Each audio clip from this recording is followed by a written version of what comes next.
This is the Global Broadcasting Service, serving remote outposts since 1928. Hi, everyone. Welcome aboard the Walt Disney World Express Monorail. Caramba, we have something really big for you today. Welcome, foolish mortals. Now then, hang on to them hats and glasses, because this here's the wildest ride in the wilderness. This is the DBC Pod with Phil Schoen and Jason Dodge.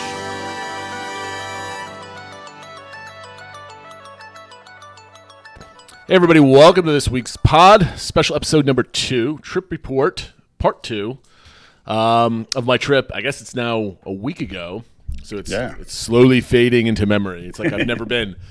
But this week in our Disney World, we're going to talk about a couple things that are on everybody's mind outside my trip report. And I think the biggest one is the thing on everybody's of everybody's mind. I hope so. It's very important. It's very important. Phil, you've picked up a couple news items that everybody should know if you have not heard about them yet. So why don't you go ahead? Yeah, so a couple of things. I had a whole list of things, but I'll try to hit just the highlights so we can get to the trip report. Longer and longer as I've explained my trip, but go ahead. But the first one is for a lot of fans. We're very excited to see some progress with the Walt Disney World Railroad. First, Blog Mickey, I think it was using BioReconstructs images and stuff like that, was reporting that the tracks were spotted inside the tunnel, inside Tron. So we were getting one step closer there. And then first on our Discord server, Julie had posted about this, but then it got picked up by other news sites as well, that Disney announced that the cast members have started, you got to use the pun, training. The railroad cast members have started their training. So hopefully that's a sign that this is getting started back up sooner or later, because I'm sure you can attest the Magic Kingdom just isn't the same when you're not hearing the train whistle go around. And then on this week's Disney Dish, Jim Hill said he heard from people within the parks that they're hoping the railroad is up and running by Labor Day. That's crazy. That's like a month away at this point. Yeah. So we'll see. I mean, if they can get the tracks down, I mean, maybe they won't have it all pretty, kind of around there, but working. But at least running. And in there, he also mentioned about Tron that they'd like it to be open for Thanksgiving week, but they're not sure if they can pull that off. They feel more confident it'll be ready by Christmas week. So we were joking, I think all of us going in December, it'll be like right after we're there. But of course it will be. Always something new to go back to. Yes. And an update to GD Plus that would actually help me none at all, but just make me feel better. What's the update? Well, that's really what this is. I mean, I think everyone's kind of calling it lipstick on a pig, but they did do an update to Genie Plus. I felt this one personally when I was trying to get Jason's Lightning Lanes return times for Slinky Dog Dash, where we went to click on it. It said 1:30 p.m. return time. Perfect, exactly what he wants. We click on this. By the time it repings to the server and blah blah blah, it said congratulations, you have a Lightning Lane for 4:30 or 4:45, which didn't work at all. Yeah. So now what? I think Disney has heard a lot of that frustration where it's shifting, and it's really only an issue for the real popular rides at 7 a.m. So what they're doing is between 7 a.m. and 7:30, you won't see that time on the tip board. It'll just say check availability. So you have to click on whatever ride you want. Then it'll do that second ping to the server, and it'll have the actual time that you would be able to get it. So in this case, it would have shown me 4:45, and I would have known I'm not even going to secure this. I'll go back out and get something else. So it doesn't really fix the problem because you still have to do that extra click to go see it. But at least I think it should lessen some of that frustration of thinking you got like the perfect time and then not getting that. Well, I mean, this would not have helped me because this happened to me when I was booking something for Magic Kingdom, but it was in the middle of the day.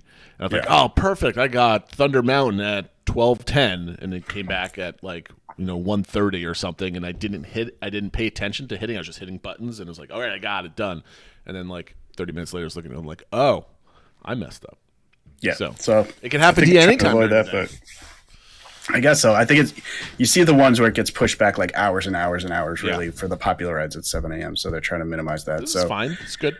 I mean, I think the good news is that Disney heard a point of frustration and did something. I guess the bad news, they didn't really fix things. They just kind of, kind of hid it behind there. So I was using the analogy of a magician saying look over here while I'm really doing sleight of hand over here. Exactly. And then the last bit of news, and we're not going to get into details of this because that could be the entire show. But at San Diego Comic-Con, which just wrapped up, Disney had a few slots for the Marvel MCU stuff. At the second one, Kevin Feige went nuts revealing information. Confirmed that Phase 4 of all the MCU movies will finish up with Wakanda Forever. They also released a trailer for that looks really good. Very good. And then Phase 5 will start in February with Ant-Man and the Wasp: Quantumania. It went through all of Phase 5. There's 6 movies and 6 Disney Plus shows, which will end with the Thunderbolts on July 26th, I think, 2024.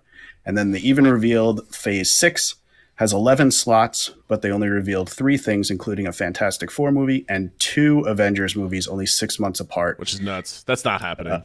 Avengers The Kang Dynasty and Avengers Secret Wars, which if you don't know what Secret Wars is in the comics, it's basically everything's on the table because it's everybody coming from different universes. So people are speculating, Robert Downey Jr. could be back and Chris Evans is back and all that sort of stuff.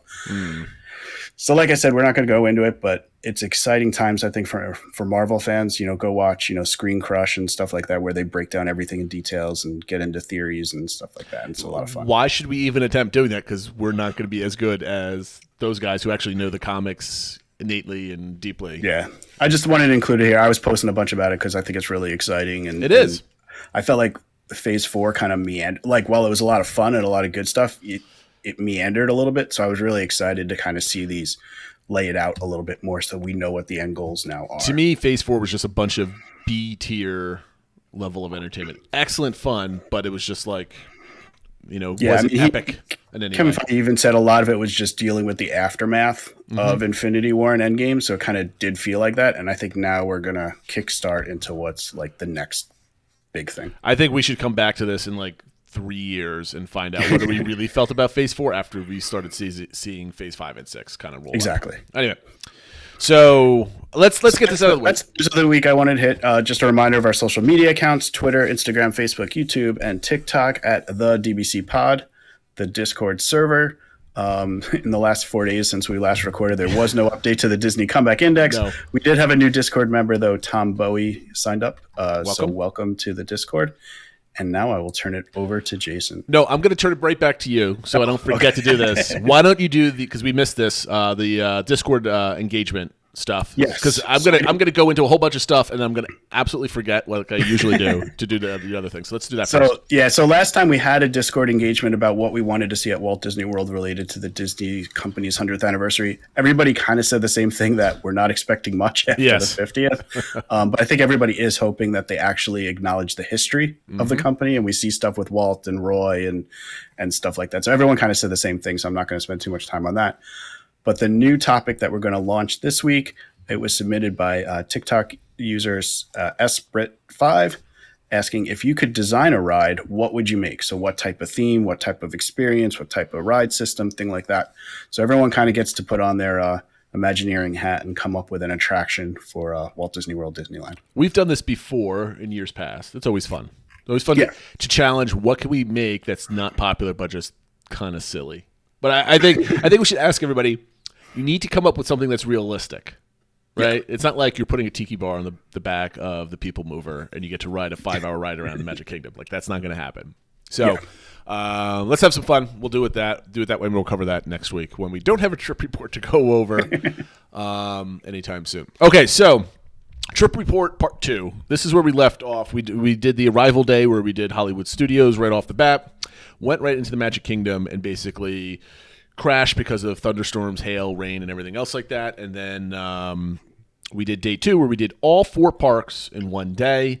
It was quite the adventure. And in the interim, since the last show, I put out an awesome. I'm giving myself a pat on the back. It's a good 36-minute of basically tracking me through all 4 parks. And I think it's for those that are like watching, day in the park videos. I think I did a pretty good job.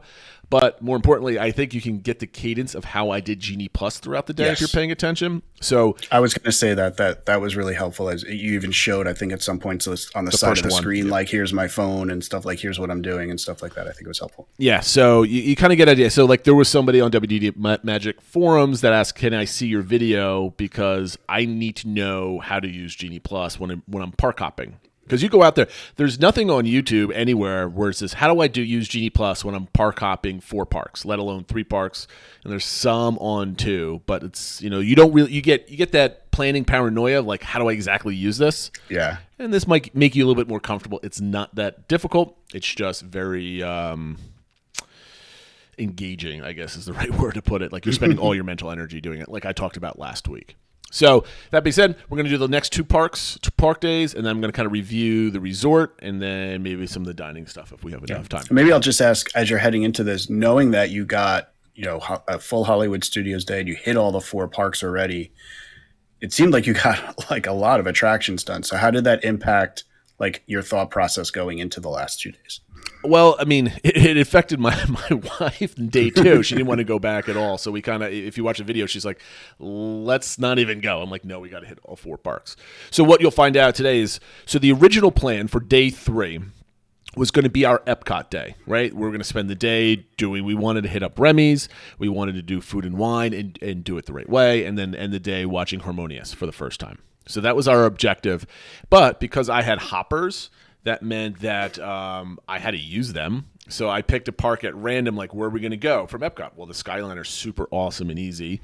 So let's go back to Hollywood Studios, and I got a reservation for Oga's at like 4-ish or something else like that. Of course, my Disney brain is not really thinking about moving all over the place, and it was a little bit too late. But once I go through the day, you can see where that kind of changed.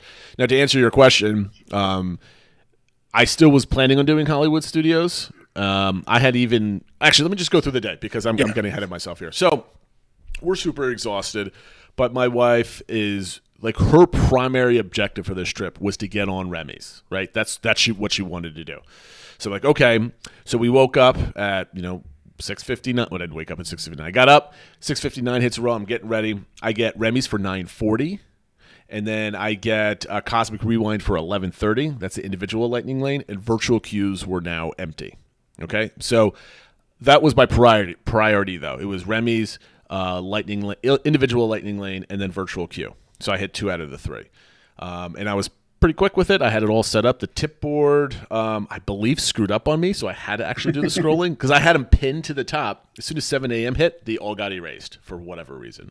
So I wasted precious seconds. Any case, the park opened at 8:30, so we were allowed in at 8.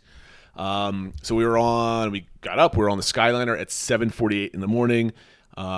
And so my wife and I are discussing our day. Like, I don't really want to go to Hollywood Studios. I want to go back to a resort and kind of relax and kind of, get the pool time, that type of thing. So I'm like, okay, we can do that. But I really wanted to try yoga.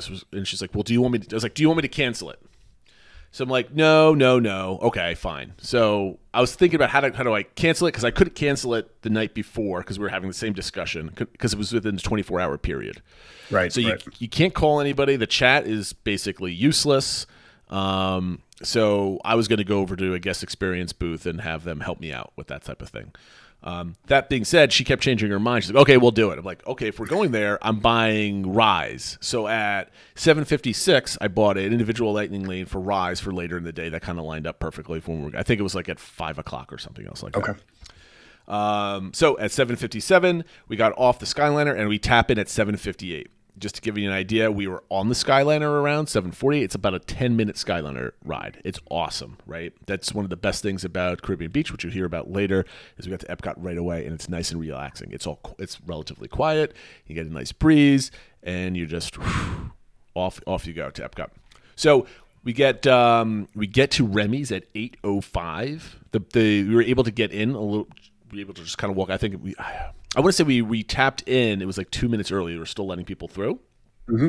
We literally walked right onto Remy's.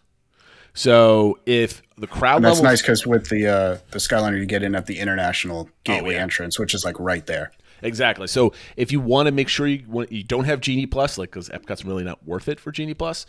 If you want to get it, make sure you take a Skyliner there. Even if you have to figure out how to get to Riviera or CBR or anything else, get to the international gateway because you're right on there. So anyway, we walk right on. It's literally about like a 200-yard walk. Get right onto Remy's. Remy's was amazing. I for an older ride, I guess, quote unquote older ride. it was all, I mean, it has a lot of screens and a lot of actual elements to it. And I tell you what, right now, it felt like an amazing ride. It wasn't just like you're just staring at screens. It's like Mickey and Minnie's Runaway Railway, basically. It gets you fully enveloped into the scene. Yeah, there's a few parts that it feels like you're just kind of stuck in looking at a screen, but overall, I think they did a good job of mixing screens with physical sets. Yep. And, with my review of Cosmic Rewind last episode and now Remy's, Epcot's in really good shape with 2 marquee rides, and hopefully they keep adding and not replacing, but just adding more attractions to that park in some way or form factor. I mean, obviously they've scaled back the plans from what they originally had, but once they finish up that middle part and get the Moana water Journey of Water between the festivals and those 2 new rides, you got a pretty solid park. I mean, it's not maybe everything we hoped for, but it's a really solid park now, I think. The only thing that I missed going throughout this day, I'm going to preface this now, is I didn't see a lot of entertainment, right? Maybe I missed it. I wasn't really looking for it, but it always seems like I hit something where it's like the drummers in Japan or the mariachi band in Mexico, or I didn't go into the American Pavilion, so I don't know if the Voices of Liberty were going on. I did walk past one, I forget who was playing, but there was a ska band playing on stage. So I mean, there was Big Bad Voodoo Daddy. It was, yes. They always get. Yep, that's what they always get. So that was it didn't seem alive enough, other than you go there and all the booths are closed obviously in the morning for food and wine. It's just a little bit sad. Anyway, we get onto Remy's. It takes Remy's is over at 8:15. And then we immediately walk over to Frozen. We walk right onto Frozen. It was literally 8 minutes by the time we walked on and got off. Remember, that's a very short ride when you think about it.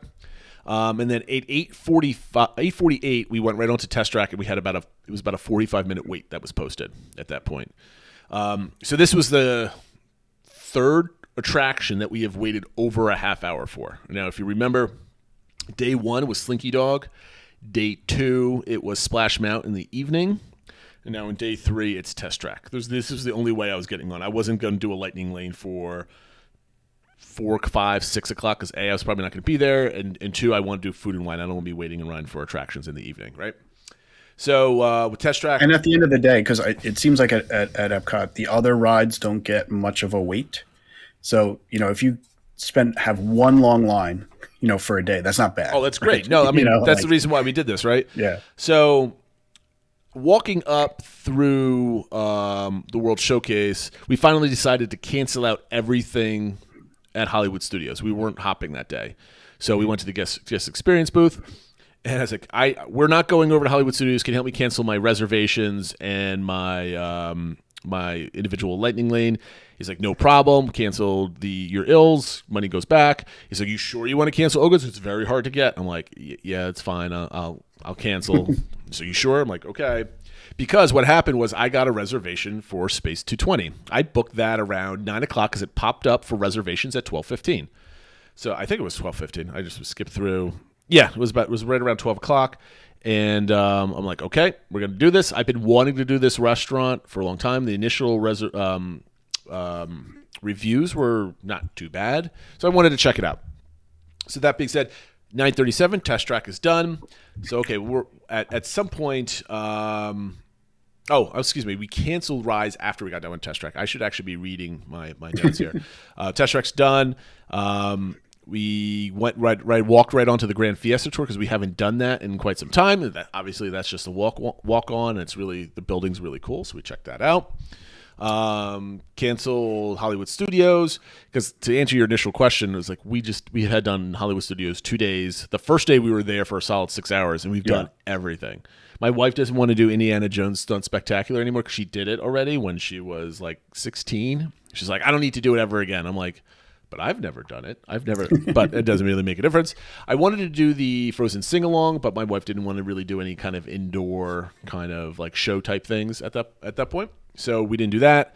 So there was really nothing left other than trying to get, like, if we had gotten like Tower of Terror or Slinky Dog or Rock and Roller Coaster, my wife could maybe have been persuaded to hop over and do that real quick, but as much as she loves rides, and if you watch the video, she actually ranks the rides at Hollywood Studios. We didn't have any of that, so she didn't want to walk over. She wasn't drinking that at all that trip, alcoholic beverages. So, and she's not a huge Star Wars fan, so to her it was just going to be her sitting around, kind of waiting for me to get my a drink and some giggles in type of thing. So anyway, we canceled that. And then we went and then used our Remy's individual lightning lane. And then at 10:30, I got my GD Plus, right? That was a GD Plus now, right? That was Remy's? my first GD Plus. Yep, that lightning lane. Yep. And then as soon as we tapped in for Remy's, I got Frozen for 1:30. Again, we got in and out of Remy's in about 17 minutes. So once Remy's was done, we got some crepes. We sat down, we had a coffee and some deliciousness from France, and then we headed over to Guardians at 11:40. That was our individual lightning lane that we had purchased, and we got One Way or Another by Blondie, which I thought was good, but wasn't as good as September. It just didn't seem like it vibed with the ride as much. Okay. But September just like hit like everything like perfectly. So I'm like, I was really digging it, and then it wasn't as good. I mean, it was good. Don't get me wrong. It was awesome, but it wasn't as awesome if you want to put it on some kind of awesome scale, right? It's still on the awesome scale. It's just not as high. And then we got out of Guardians, and we made our way to Space 220. And I'll put my review right in here for that. Okay. Yeah. So it was a perfect reservation because as soon as we got in, it started raining. And as soon as we got out, it stopped raining. So it was like a perfect thing to do exactly that moment. So I don't regret it.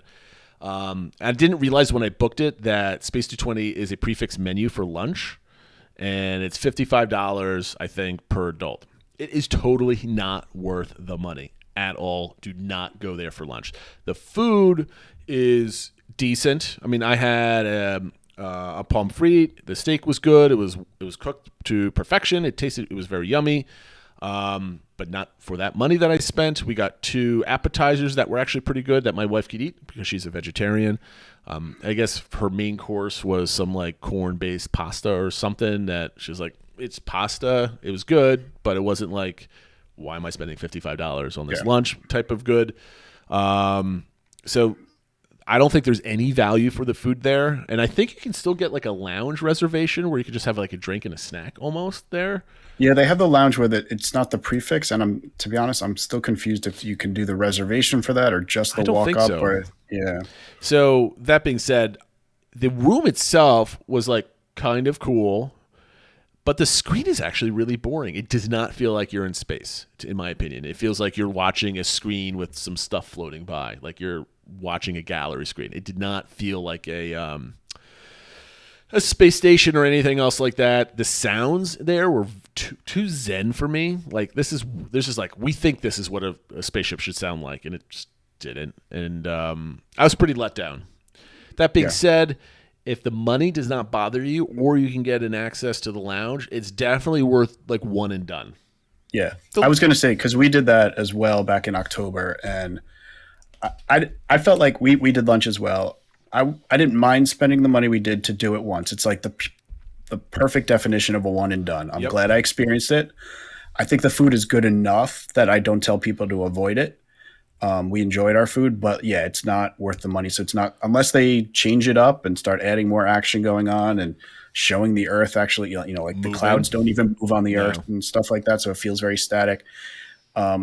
It's good. It's just expensive, and it's a one and done. I think that's the best way to say it. I'm on the edge with that, right? Because I don't think I could recommend it based on the price. The value to me is just not there with the experience. However, if you can swallow that price tag and that doesn't bother you as much, it's definitely worth checking out once. Like for dining at Disney, I always want to go for more unique things versus just a place that has good food. Yep. So for me, the uniqueness of this, there's nowhere else like this to eat. So I think that's why I can justify the price once. But I mean, that's fair. And I think I was telling myself that when I was coming off. Maybe it's because I've done it already that I'm like, I'm done with it. I spent the money. I certainly wouldn't do it with a family of like 4 or something else like that. I think you could take that $200+ and either have a better meal in another unique place, or because we were actually contemplating the night before to see if we can get be our guest dinner, because we haven't been there since they went to a prefix menu. Was it 3.5 years ago? So I was like, we don't want to spend the money on a dinner. I'm like, well, we just spent almost the same amount of money for lunch. We probably had a better meal at Be Our Guest. So that's kind of the thing I'm kind of in the back of my head, I'm kicking myself for. That being said, we got out of Space 220 around 1 o'clock, and at that point, I booked a virtual queue for Cosmic Rewind for 7:30. Okay, so at that point, we head back down to Frozen to use my individual Lightning Lane Genie Plus for Frozen. So we did that the second time, and then at 2:20 we head back to the resort. So between 2:20 and 6 o'clock, we just kind of got into bathing suits. We went to the pool. We hung out. It was nice and relaxing. Then it started raining a little bit, so we went to the Banana Cabana and just kind of sat there, had a couple drinks. I don't think we did any food, but we just kind of... I enjoyed the Banana Cabana. Yes. I think it's a nice drink menu. They have some good appetizers, too, and it's just kind of a chill place. And it's... I think I skipped people in line because I just walked up to the bar to grab a drink as my wife was kind of lounging. I saw a line kind of lining up. I thought it was a line to get be seated at a table. Oh, but apparently it's a line to go to the bar to grab a drink. Yeah, if you're getting the to-go stuff, because that's where I've been in that line several times. Where I'm getting drinks to go sit at the pool. So yeah, you might have skipped all this. I'm like, whoops. But I don't know. I've never seen that before, so I wasn't really expecting it. In any case, yeah, it's wide open. It's an awesome bar. It's not a chintzy bar. They got great tables there, and you have a great view of the pool. The bartenders were awesome. So, I highly recommend it. And I'll talk about Caribbean Beach as a whole, kind of wrapping up everything in a little bit. But yeah, so it was a nice 4-hour chill time. And I'm becoming a convert, Phil, of a middle of the day relaxation break from the parks. Like I used to be, go nuts, go parks, open to close. But now I'm like, you know what? It's just too crowded. There's too many people. There's not enough to do in the parks. And 4 hours in the middle to kind of just take a breath and talk about your day and what you want to do for the evening, I think it's valuable. Yeah. And I got to say, that's one thing I'm thinking of for planning for our December trip is because we did get Genie Plus for every day, and we're prepared to pay for individual lightings. But even for like Animal Kingdom, where you probably don't need it, if we can crank through everything quicker, it better allows for that midday break. People say it's not worth Animal Kingdom at all, but you're not going to get the ride value of it, but you'll get the time value out of it. So you're using Genie Plus to get through the park faster, which you might think back like, why did I spend another extra hour walking around and enjoying myself? But you were sitting by the pool with a delicious beverage otherwise. So what would you rather do type of thing? And it's funny, my wife, now this is something that we're going to talk about in the shows to come. My wife wants to plan another weekend down to Disney in September. Oh, wow. But more of like stay off property, drive down, go for 2 park days and come back. Like nothing crazy. Just you two again or with the kids? All with the whole family. Okay. So maybe, and with Grammy too, my mom. So we're thinking about like, she's pulled up a bunch of different places that are like in like Bonnet Creek or something else like that. And I forget which one it is. There's a couple ones that sleep 6 to 8. Mm-hmm. And the price, guess what the price for, this was 4 nights, 5 days, I think. Guess the per night fee for that. Late September. Give me late September. Sleep for 6 to 8. Yep. It's probably at the Bonnet Creek. I don't know which one. There was several different resorts. But it was one of the ones in that area that's like basically on property. Yep. Yeah. So that was probably $275, $300 a night. So goes $258. Okay. And that to me, I'm like, that is nuts. Like you're getting a cool resort and you're paying half the cost of what you get with Disney. And we have our car, so we can just go park and do whatever we want to do. Yeah. Anyway, we'll talk about Disney fever down the road and how I just can't believe how my wife like she loves Disney so much, but she tours so much differently. Our mentalities are completely different when it comes to this type of thing. Anyway, there was some thunderstorms going through, and this is one of the things that I did not like about Caribbean Beach Resort.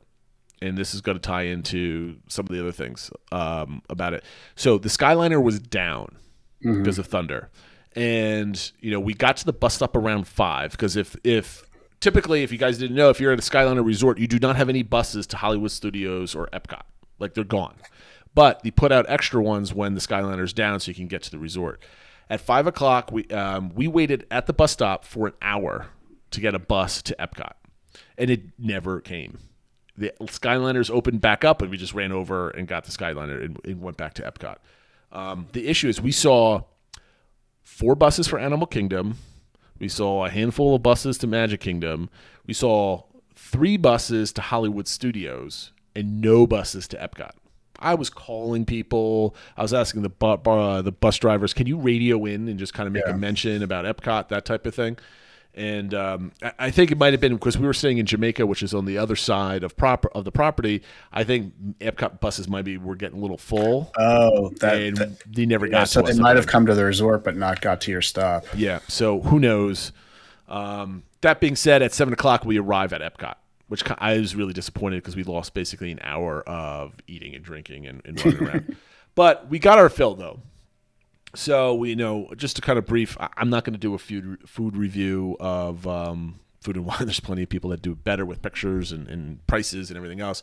Just to say, I went to Brazil. I got cheese bread and a margarita, but it wasn't called a margarita. It was called something else, but it was still delicious. Japan had these chicken buns that were absolutely phenomenal. Like, if you like chicken and the bun is basically a noodle type of thing. It was awesome. Was it the bao bun type thing, yes. or the soft bun? Yeah, the soft those bun. are yummy. And I got a Pilsner from Japan. It was kind of delicious. My wife and I got the 2 different types of gnocchi. There's like a cheese one that was vegetarian, and there was another one with bacon on it. Obviously, I had the one with bacon on it. I had the sangria also, which was quite lovely. And then we went over to the Indian pavilion. Yeah. And we've had a lot of Indian food apparently this trip because we were at Sanaa, and Skipper's Canteen has like a flavor of like an Indian type food or North Africa type food. So we had the samosas were actually absolutely phenomenal, and I think they were well worth the price because you got 2 big ones, and it was great for a snack. And then I'm hearing a lot of good positivity about the India booth this year. Well, seems to be a fan favorite. Did you listen? I'm assuming you listened to the Disney Dish this morning, where Christina said her number 1 was the paneer from the India booth. Yep, and we had that, and that was absolutely phenomenal. So she definitely has some good taste. So that being said, we just did that for 7 hours. We did shopping. We went around. We just didn't hit up the UK or Canada, but we hit up all the other different pavilions. And then we sat and we watched Harmonious. And my goodness, is that not a phenomenal show? Everybody, I don't know why anybody hates on Harmonious. It is fantastic. So here's my hot take, right? Because we were talking to our friend Zach. He met us for Harmonious. There's pictures in Discord. We were finally met in person. He is taller than I thought. And he's about, I'm 6'1". He might have been same height or if not like an inch taller than me at that point. Yeah, I think he's like 6'2", 6'3". He's a little taller than you. Yep. And I never realized it, not because he looks small or short, because I've always seen him like sitting down, like in like a podcast. Like you can't tell how tall I am by looking at my shoulders and above on the screen. Anyway, he's awesome. So we were sitting there chatting for like a good hour and a half, and then after the show we walked around World Showcase as he was heading to the entrance to the park, and we kind of just did one final lap around World Showcase and went back to the Skyliner and head back. So anyway, here's my hot take on Harmonious. Everybody hates the barges, right? Everybody's looking, oh, they're terrible, they're destroying the looks. I don't think so. I think they look awesome. And here's why, right? Because you have to do not trust the opinion of a Epcot veteran when looking at this, right? Because you've got previous shows, previous looks, you're competing against nostalgia and old pictures that you used to take with your dad when you were a kid, and you can't take them anymore because they're in the way, and a million and one things that have changed, right, that these barges kind of interfere with, if you want to put it that way. But take a step back and go look at all the other kids that are walking around the showcase that are about 8, 9, 10 years old. and they look into the middle of the water and they see this monstrous contraption. And they're like, what is that? It's a big giant ring. You got all the taco things kind of flying all over the place. And you're like, what is that? And you don't know. It's like, I don't know what it is. Or it's part of the show tonight. And your mind starts working. Like, what is that? And you see it from all angles, right? Because you're walking constantly around it. Maybe take a boat past it or something else like that. And then the night gets old. The sun goes down. The torches flare up. The announcements start. And all of a sudden, this monstrous mechanical thing turns into something of beauty. Right, the arms are swinging around. It's got color. It's got fireworks shooting out of it, and it's just this gorgeous thing. Just comes to life, and in the imagination of a child that's been staring at this thing all day, walking around Epcot, to finally realize why it's there.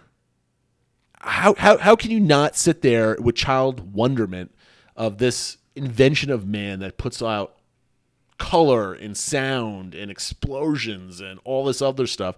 It's a phenomenally well done show. And I cannot, anybody that says, oh, the barges need to go, I'm like, well, you know what? You're an adult now. It's time to, either accept it or see through the eyes of a child, which is what it's designed for. And anybody that wants to say the barges need to go, they're an eyesore or whatever, I'm like, you know what? You need to relax and realize the beauty of these things for what they are. Now, you can certainly at me on Twitter, JDodge80, if you think otherwise, but I think I'm right here with this one. What do you think, Phil? I think that's a hot take to say that they're a positive during the day, and that of course it is. I think that's an interesting take, and I get what you're saying about the kids. I know even my kids were, we were talking about them a lot, and they're like, "Oh, look, it's the tacos and the Stargate and stuff." Right. I still think they're. When you see them from the side and stuff, they're kind of ugly. But I don't think it's nearly as bad as most people make it out to be. Like, I didn't even notice them half the time. Nope. It's only certain angles you even really see them and stuff. And I love Harmonious, so I think it's more than worth the trade-off. So I think that's been a hot take for most people. But for you to say it's even good during the day is. I'm not saying that they're phenomenal for being there, right? Like, right. There's a million things that could have looked better sitting if you had to put something in the lake, right? I mean, like, I'm not saying these are beautiful pieces of art that need to be looked at and admired from afar, type of thing. Yeah. No, I'm not. But because to me, it's a storytelling element almost. This kind of dinged on me, like, when I was watching the show. I'm like, you're staring at these beastly things that you have, these mechanical contraptions that you have no idea what they do, right? I mean, you just don't. They don't look pretty. They don't look functional. They look silly. It's a big giant hoop, right? Like, what do these things do? But from that ugliness comes the show, and it's a mechanical marvel on how they work, right? I mean, it is a great show. I think that's a cool story to tell, especially at Epcot, when we are celebrating inventions and mechanical wonders and the wonders of life and all this other stuff. I think it's something, unfortunately you couldn't make them look good and blend better. I mean, like, yes, minus points they had for that plan for the fountains and stuff like that, which didn't work. At least they've been turning them on and putting like images and stuff on them during the day, which my kids are like, oh, look, something new happened and stuff. So, but that's my take. And my wife loved it. Because there were no crowds, because they're all evenly, dispersed around the park. Yeah. And with her not one negative I do think about the show is I still wish the middle, like the Stargate, was 360, because I do still feel like it gives there are better views from the ends versus Illuminations, which was kind of the same no matter where you were. But we watched from Japan, and we had a pretty good time with that. And yes, like there's definitely a severely lesser show if you're doing it from the east-west area of the lake. Yeah. So that was our day. I mean, it was pretty relaxing, right? We got a 4-hour break in the middle of the day. We ended it with fireworks. We got back to our resort by like 10:30 or so. But you know what? It was a nice slow day. The only thing I did not like was we were getting late. I was looking forward to just a better leisurely stroll through the park and spending more money on food, but we didn't quite make it to Mexico to get that margarita that I was eyeing all day long. So, but it is what it is. You gotta work on your feet or play. I know you got something to focus on for the September trip now, I guess. Oh, no. Don't want to spend that much money on the September trip. I'm focused on the December. She tried the December trip. We'll talk about. I was going to talk about other stuff. We'll talk about scheduling and stuff like that on another show. So that was our Saturday. That was our third day there. And then our fourth day was our monorail tour day. So a full day at Magic Kingdom with a 5 or 6 hour break in the middle to go to the Contemporary, Polynesian, Grand Floridian, and then back to the park, because we have a dessert party scheduled for Seats and Treats, which is not the after party, which is not the pre-show party. It was the actual viewing party, which I would highly recommend to everybody if they want to spend the money on that. I think it was like $110 per adult or something like that. I think the pre-party and the after-party ones are $100 for an adult. And then the one you got, I think, is $120. Something like that, yeah. Which, unfortunately, now 2 of my kids are Disney adults, which makes that a lot harder. I would not recommend that for the party. It's not worth $500, $600 out of my pocket to go. I would never pay that. But if it's just you and one other person, $200. We did one years ago when it was like $40 a person or something. And it was like, this is the best $40 I've ever absolutely. spent. So I'll get to that once we get there. So let me just pull up my notes for Sunday. Okay, so if you recall, as I mentioned at the top of the show, thunder, hail, and rain hit us on Thursday at the Magic Kingdom. I did have an individual lightning lane purchased for Mine Train because the ride was down and when the night was drawing to a close, we went to the town square and the awesome cast member gave us a anytime Mine Train individual lightning lane for Sunday. So we had that in our back pocket. We could use it whenever we wanted. So we keep that in mind. I did not book any other individual lightning lanes for that day because we weren't going to any other parks, and I wasn't too sure if I could purchase a second Mine Train one for that day. Didn't want to spend the money on it anyway. So what I did was at 7 a.m., because I knew the spiciest Genie Plus to get that day is the Jungle Cruise. Yep. I booked Jungle Cruise for $9.15, and it was that's a good job. Perfect, right?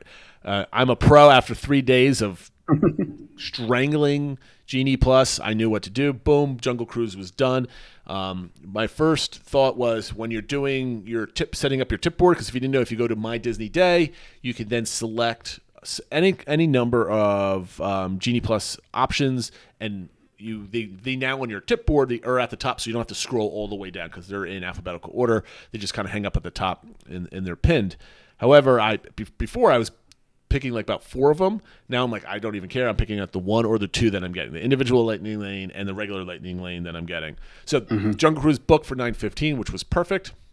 So at 7:52, we're on the bus to Magic Kingdom.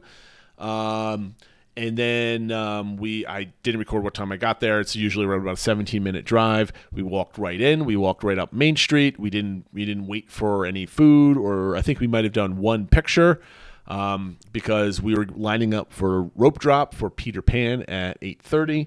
So I think we got there maybe 10 minutes before the official rope drop in that section. The rest of the park wasn't too bad, but it was mobbed by Tomorrowland, mobbed by Fantasyland. My wife did not like the crowds and getting smushed in there. I didn't like it. And then it was basically, she said, it was like, I feel like I'm online at Walmart on Black Friday because it was just a stampede of people, which is unfortunate.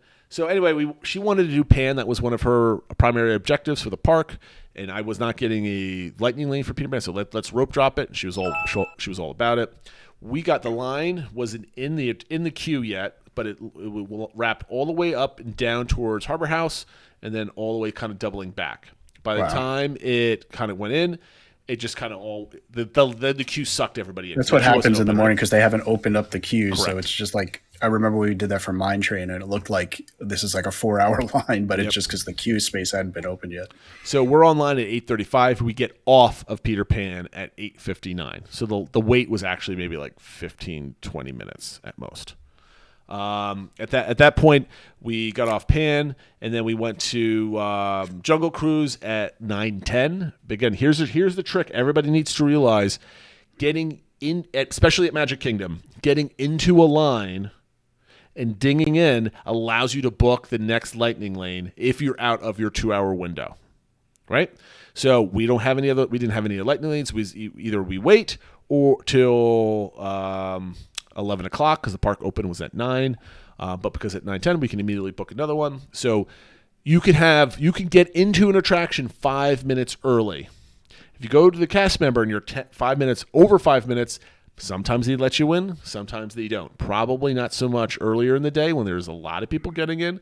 But by 2, 3 o'clock, you can kind of put on a smile and ask, please, please, and they usually just let you in because it's not really too big of a deal. Unless we never try to get in past 10 minutes early.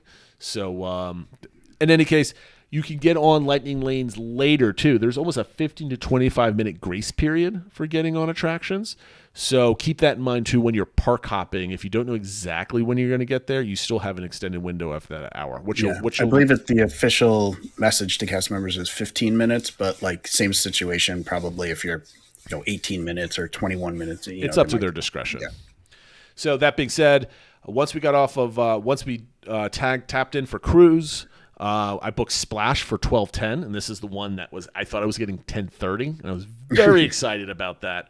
But it was 12:10. At 9:25, Jungle Cruise was over. And then what we decided to do is we went to Main Street. We went to Starbucks, which I hate that it's there. It should be the Main Street Bakery again. But we got some iced teas and some breakfast sandwiches. And then we sat down in front of Casey's and at 9:50, took us about 20 minutes to get our food. And then we just sat down and we're just staring at the castle, having a conversation, not talking, taking in the sights and the smells. It's not very crowded if you want to sit in front of the ice cream shop or Casey's and have a light meal. I would suggest that if you're not kind of going crazy in the morning for rides, it's a good place to go, especially if you have a window inside your lightning lanes where you can't do anything instead of going and getting into a line and waiting for a half hour to 40 minutes. Why don't you take a break and just sit down and have a snack? If your kids will allow you to, I guess. That being said, at 9:50, we ate. At 10:07, we did the People Mover. Carousel of Progress was closed at that time. We did Dumbo at 10:30 because we had missed it the day before. Right. We did Barnstormer. We both looked ridiculous getting into that attraction, but we did it. It was a walk-on. We did Mermaid again. This time we did a live stream to my oldest daughter during the whole ride because we missed her, and she was missing mommy, so she got to do the ride with over the phone. The internet quality wasn't very good, but it kind of worked. Then we went over towards we were going to make our way towards Splash for the 12:10. So we did, we were starting to walk over, and I was like, let's do the Country Bear Jamboree. My wife's like, I don't want to do it. It's stupid. I'm like, no, we have to do it. So we did Country Bear. The sound levels are still off like they were back in September of last year. So you can't, sometimes this music is louder than the actual performance, so it's tough to hear.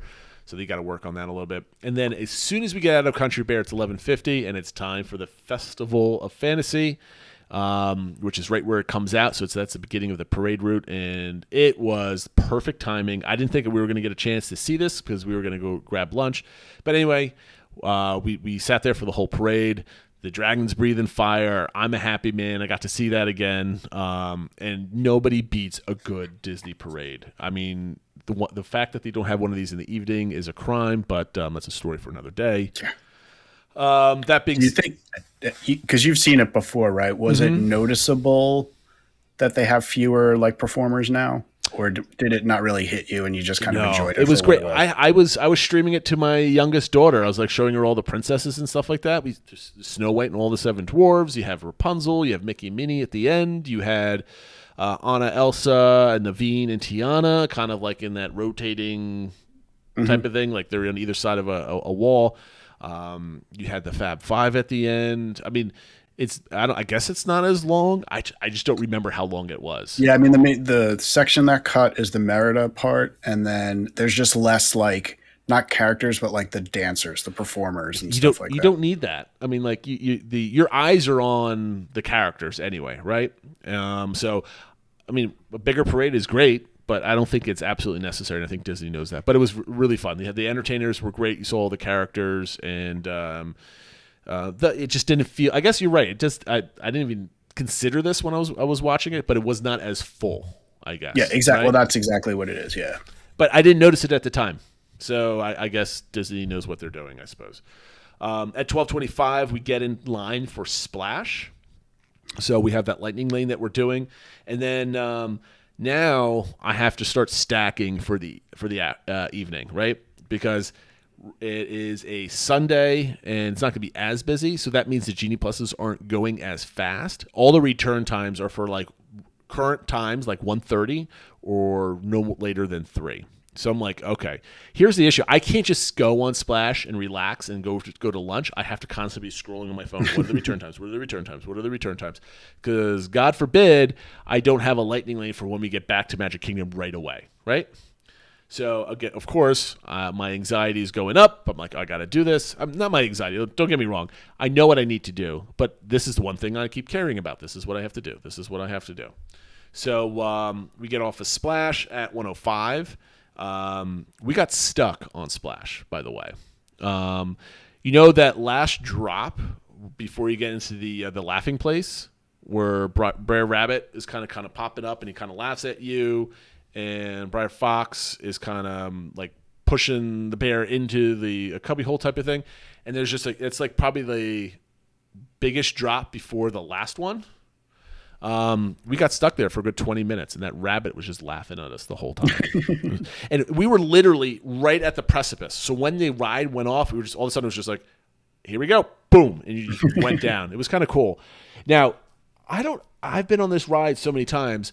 I never realized maybe it's different because we remarked on this on our nighttime, our nighttime ride. It's dark in there. And there's no lights whatsoever. I mean, we went down into the laughing place, and it was pitch dark. There's very dark.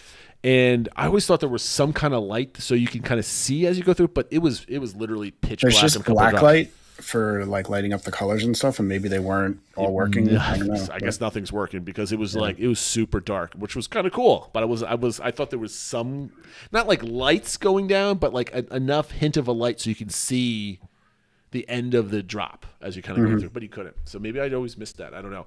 That being said, we got off of the ride at 1:05, and we had a reservation for Steakhouse 71 at the Contemporary. So we beelined it over there. I think our reservation was like 1:20. We got there at 1:30, and they were not an issue. Getting in a little bit late. And let me tell you, Steakhouse 71 is amazing. And we were there for lunch. The prices weren't bad. I had a $20 hamburger, right? And it was worth every single penny. It was absolutely phenomenal. My wife had the vegetarian Wellington, mushroom Wellington. I forget what they call it. Is it a mushroom Wellington? I think they call it the vegetarian Wellington. There you go. Now, my wife's not one to like eat things, scrape her plate clean when she's out, because very few places actually do vegetarian food well, because it's usually like a black bean burger, or it's a salad, or it's some kind of, blah type of thing that's just kind of something on the side. She did not speak for a solid 10 to 15 minutes as she ate her meal. It was absolutely delicious. She gave me a little piece just to test, and she liked it tremendously. The fact that we found a non-character dining restaurant that she actually loved says a lot for this place, I think. Granted, we haven't tried a lot of the upscale restaurants there because we've always had kids with us. So she enjoyed it tremendously. So I give all the recommendations to go to Steakhouse 71 when you're on property. You don't have to worry about dressing fancy or anything else. Everybody's coming, going, coming from the park and going back type of thing. But it's great. There's some really cool photos in the place. Take your time to kind of look at some of the other stuff, because it's obviously 71. That's when the Magic Kingdom was open. So it's a really cool there's place. A lot of pictures of even like the building of Walt Disney World, clearing the land and all that sort of stuff. It's great. It's really good. And then we mid-meal at 1:45, I was able to book a lightning lane finally for the evening. I knew I wanted to get back to the parks around 6 o'clock, so I had to wait for like a good 15 minutes for the last lightning lane to tick from like 4:40 to 5 o'clock. So we eventually hit 5, and I got a lightning lane for 5 p.m. for Space Mountain. I thought that was perfect. So we went around, and then we went from the Contemporary, went over to the Polynesian. We walked around, we checked it out, and we had to get online to put our names in for Trader Sam's. Now, There's no reservation you can book. There's nowhere you can go. You have to show up that day. Apparently, you had to line up around 1:30, 2 o'clock to put your name on a list to get in at 3. And I did not know this, but so we ended up sitting on the grotto, which is just like their deck behind the bar or outside the building. And we just sat, had a beautiful view of the Grand Floridian and the water. We just sat and had a snack and, something to drink. And we hung out for about an hour and a half, a little bit longer than my wife wanted to. But I really wanted to get into Trader Sam's. And after about an hour, she's like, oh, I don't want to wait anymore. I'm like, but we're so close.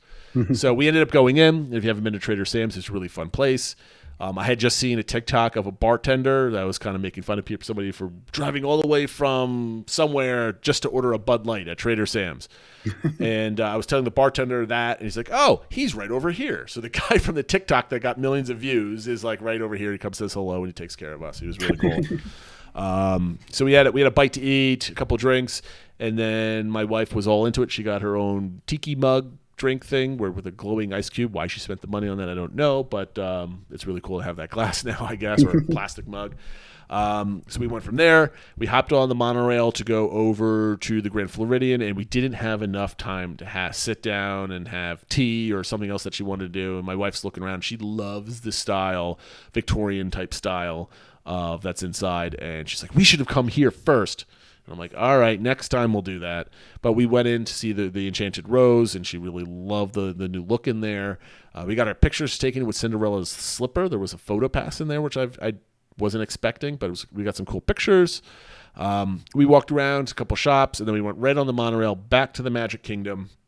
And when did we get? We got back to the Magic Kingdom at we say Trader Sam's at 5 o'clock, Grand Floridian at 5:40, and at 5:45, 2 hours after I booked Thunder. No, excuse me. Let me back up to my Genie Pluses here. 1:45 was Space for 5 o'clock. At 3:45, I booked Thunder Mountain for 6:50, and at 5:45, I booked the Lightning for Pooh for sometime in the next hour. Right. So we get back to the park right around 6. We beeline it for Space Mountain because we're about to miss it. And 6:06 Space Mountain, we went from Space Mountain to Carousel of Progress all the way over to Thunder Mountain after Thunder at 7:03. Then we did Mine Train at 7:20, off at Mine Train at 7:29. At that point, I booked Peter Pan for 10 after 10. Then we did Winnie the Pooh, and at 7:45 we got off, and then we lined up at 7:56. We lined up for treats and seats because I think they ask you to be there 40 to 60 minutes before fireworks to get lined up. So we just did a nice line, and they gave us some bands saying that we're over 21. And let me tell you, for $120, they had all these. I mean, I wouldn't say they're good.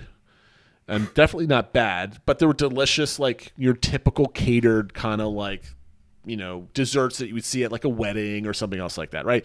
They weren't bad. They're not some fancy blow your socks off type of desserts, but they're certainly delicious, and I ate many of them, right? I mean, don't get me wrong, they're good, but they're not like super fancy stuff, right? It's your typical catered kind of desserts.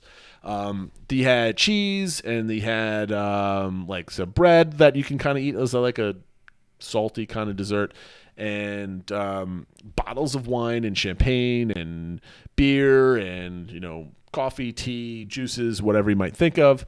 And it's right on Tomorrowland Terrace. So if you don't know where that is, so if everybody knows where the purple wall is, Tomorrowland Terrace is right there. That's basically where we sat. Now, I don't know another place where I could put my feet up at the Magic Kingdom with a glass of wine in one hand and watching Enchantment at the same time is something that's also worth $120. Don't get me, not being able to crunch up and be able to just kind of leisurely have a couple snacks and watch the fireworks is also is phenomenal. Now I have to say the viewing angle from there is not too bad. You miss like kind of like the bottom half of the castle or the bottom third of the castle. And the other thing, the sound quality is not great because it's not built for directing sound to that space. And you get a little bit of an echo going across two different sets of speakers. So there's like a split second delay between the two. So it's a little echoey. That being said, it was still awesome to watch the show. Now, my thought on Enchantment, so this is my first time watching it live, is this is a really bad show. The pyro is phenomenal. Don't get me wrong. Pyro is great. The castle projections are really cool. There's just no story, and granted, I only was able to see a couple of the corners of the projections on Main Street. I missed a lot of them, I don't mind that. But like, there's no story. There's nothing like compelling to keep me watching throughout the show. Like I got bored and at one point, not bored, but like my phone buzzed and I took it out to look at what time it was and who text messaged me or something else like that. If this was Happily Ever After, I would have never have done that because I would have been completely engaged in the show. Yeah. So I was very disappointed with Enchantment. When I go again in December, if we were to go in September, I would make sure the kids got to see the show. But other than that, I don't think there's any reason to really stay for that fireworks, because you can see the fireworks from anywhere in the park. I don't think there's any compelling reason to see the show. What do you think, Phil? I mean, is that? Yeah, I think that's fairly accurate. I think it's a solid show. It's definitely not as engaging, or it doesn't have the heart, for lack of a better word, of like Happily Ever After. I think if this came before Happily Ever After, we'd probably be like, oh, that's a pretty good show, and then like Happily Ever After is like, oh, this is better. But like replacing Happily Ever After and being earmarked as like the 50th show and stuff, it just really failed to deliver. Forget about the 50th section, right? Let's take away the disappointment of the 50th and those expectations. Just like a fireworks show to a fireworks show, right? The pyro, I think, is equivalent, right? Phenomenal job with the pyro. It looks really cool. There's just the show itself. I mean, I know this is old hat. People have watched it on the internet a million times, right? But in person, I was like, maybe like it gets you in the feels, being there and the sights, the smells, the sounds. That it just didn't have any effect on me. And it's not because I had several adult beverages at Seats and Treats, right? I was a very sober person watching the fireworks show and just not being engaged by it, which is unfortunate. So that leads me to believe that Happily Ever After is definitely coming back. I have to. Yeah. That was the another news item was Jordan Fisher tweeted out. I saw that, yeah. Disney, can you bring back Happily Ever After? And for those of you who don't know who that is, he is the male singer in the song that's in Happily Ever After. So he hopefully has some pull or some sway, or maybe leaving the mouse crumbs for. Yeah. Well, I mean, that's another thing. I like the singers for Enchantment. I mean, I don't want to disparage anybody that their work that they put together, but it seems like the two people that were singing the show weren't singing in the same room. It's like they recorded separately and they kind of just got spliced together. Yeah. It seems. Anyway, let's move on. So we did the fireworks, we got done, and then after the fireworks, we at 9:33 I booked Pirates for the same time, so we just hopped right over to Pirates after the fireworks because I had to get my taste of the Pirates one more time. After at 9, and then we got done at 9:57.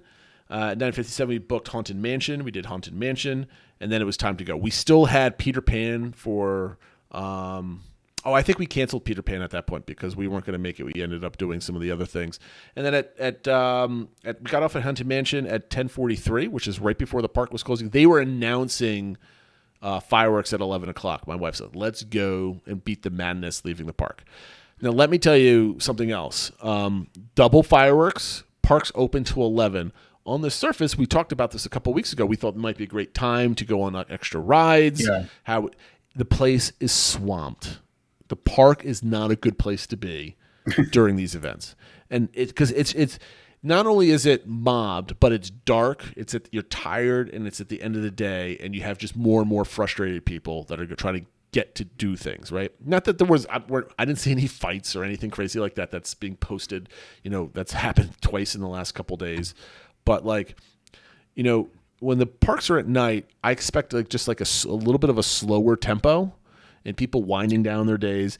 This was just everybody there raring to go. It was basically like 1 o'clock on a Magic Kingdom day, like where that's like at 8. It did not feel relaxing. It did not feel like a special time. It was just a normal busy park day. It was a little disappointing, and I suspect it's because that's the only park that's open, so everybody knew that. So everybody was going there for fireworks at 11 o'clock. Everybody's trying to do double firework. Go to Harmonious, go to Magic Kingdom, that type of thing. And I mean, don't get me wrong. If I was 21, 22 years old, a young person, or a teenager on property, and my parents let me go off on my own, I would certainly be heading to the Magic Kingdom when we're on property because, as my parents were going to bed, I'm like, I'm 18, I don't need sleep, I'm going to the Magic Kingdom, that type of thing. And, you felt it. Like there was no lag on wait times. Wait times did not go down. They remained steady.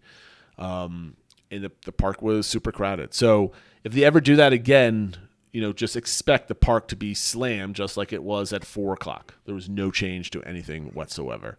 So which was, for somebody who hates crowds, I was not able to snag any additional standby lines for anything. Unless you wanted to do like teacups or something else like that. Every other line had significant wait times attached to it. So we got use out of the park because we left 15 minutes before the park closed anyway. And we have done all the mountains. We got basically other than like PhilharMagic, the teacups. I can't think of another ride that we didn't do. The carousel, we weren't on the carousel, but wife and I don't like spinning around in circles anyway. I think we got almost everything done in that park, which was over the course of 3 days. We did a lot of duplicates. I mean, I think we went on Haunted Mansion and Pirates 3 times each. Jungle Cruise just once. Mine Train just once. Space Mountain just once. Splash twice. Thunder once. I guess to name all the big ones. And we got plenty of relaxation time and everything else. And that day, I don't think I could have pictured a better Magic Kingdom day, just doing a little monorail resort loop, and then parks in the morning, parks in the evening. So that was really, really good. Again, Genie Plus for the day allowed me to do that, but I hate having to stack for the evening and not being able to pick the times. Yeah. And that was my main complaint is like FastPass allowed you to select a return time. And like, okay, I'm done. Let's go. And I could put my phone away and not have to worry about it. But we had a phenomenal vacation. We ended on a sweet note and we were able to kind of wake up late and kind of go about our day as we return home. And that's gonna lead me to we're just about over an hour here. So I'm gonna do this quick so we don't have to drag on my trip report part 3 for next week. Caribbean Beach. It's a beautiful resort. There's certain corners of the resort that could be very far away from everything. So go get a service like Touring Plans or search the internet. There's certain places that you might want to request that you stay in. I think that's very important. We stayed in Jamaica, which was in the bottom left, so it's on the opposite side of the river from the front lobby, and it was all the way. So it was right by the Skyliner. The Skyliner is an amazing, amazing addition to Disney World.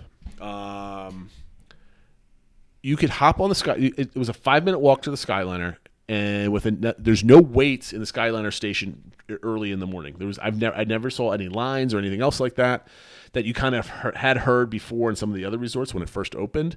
And we were in Hollywood Studios in 7 minutes, and they're quiet, they're relaxing, and there's no better way to travel between the parks. Transferring from Hollywood Studios going all the way to Epcot was so simple and easy.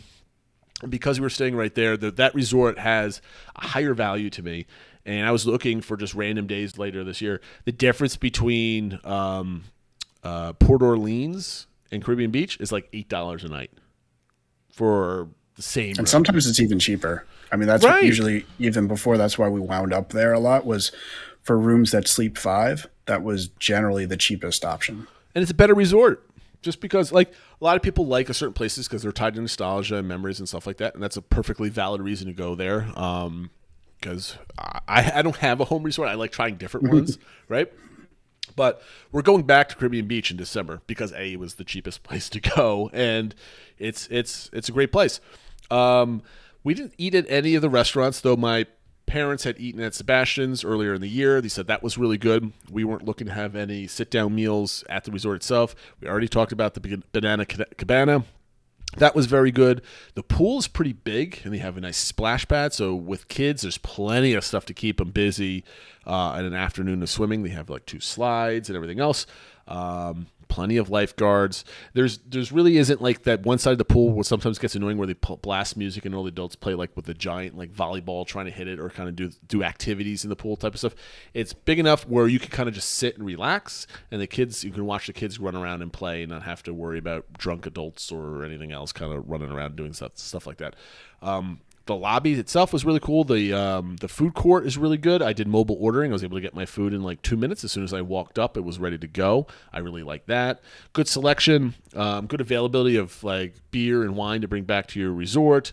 Snacks if you want them. We were able to walk in. We didn't have any magic bands walking in for that day. Where I was kind of nervous, but I'm going to lose 10 minutes of touring time because I have to stop and get a card and then and then walk into Hollywood Studios and go to the store and get blah, blah, blah. I was able to walk into the resort, purchased 2 magic bands from their store, and went to the check-in desk and said, hey, can you help me connect these two to my Disney experience, because I did not want to mess with the app. It's like hidden somewhere. Like I eventually found it, but I'm like, you know what? Yeah. If they can just tap in through their system and get it done in 10 times faster than I could, they were more than happy to do that for us. All the cast members were very friendly. My only thing about the rooms is they're carpeted. I like non-carpet because it kind of skeeves me out a little bit. And there's no space to put your luggage under the bed, which is not an issue for my wife and I with one bag for 5 days type of thing. But if you have a large family, floor space becomes a premium because there's really no other place to put those things.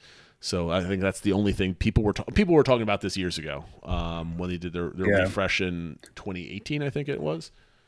But I think they had their rooms redone like right before they started going to the whole no carpet and raise the things up and stuff like that. So I don't know when it'll be eligible for its next makeover, but 10 years from now. Yeah. It's clean though. Don't get me wrong. It's like, it's clean. There was never any wet spots or anything that looked dirty or worn out or anything else like that. So, I mean, I pay no mind to that.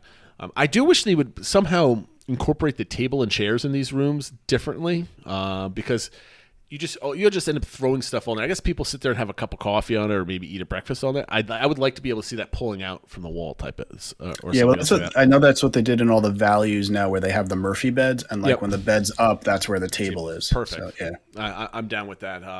To me, it's just like it's extra furniture that's just kind of sitting there, and it just becomes like a giant, not coat rack, but like whatever rack. It's a dumb place. But yeah, I would totally recommend, out of all the moderates I've been to, the only one I haven't been to is French Quarter, and I would recommend this one over every other moderate, and that's including Coronado Springs. Pop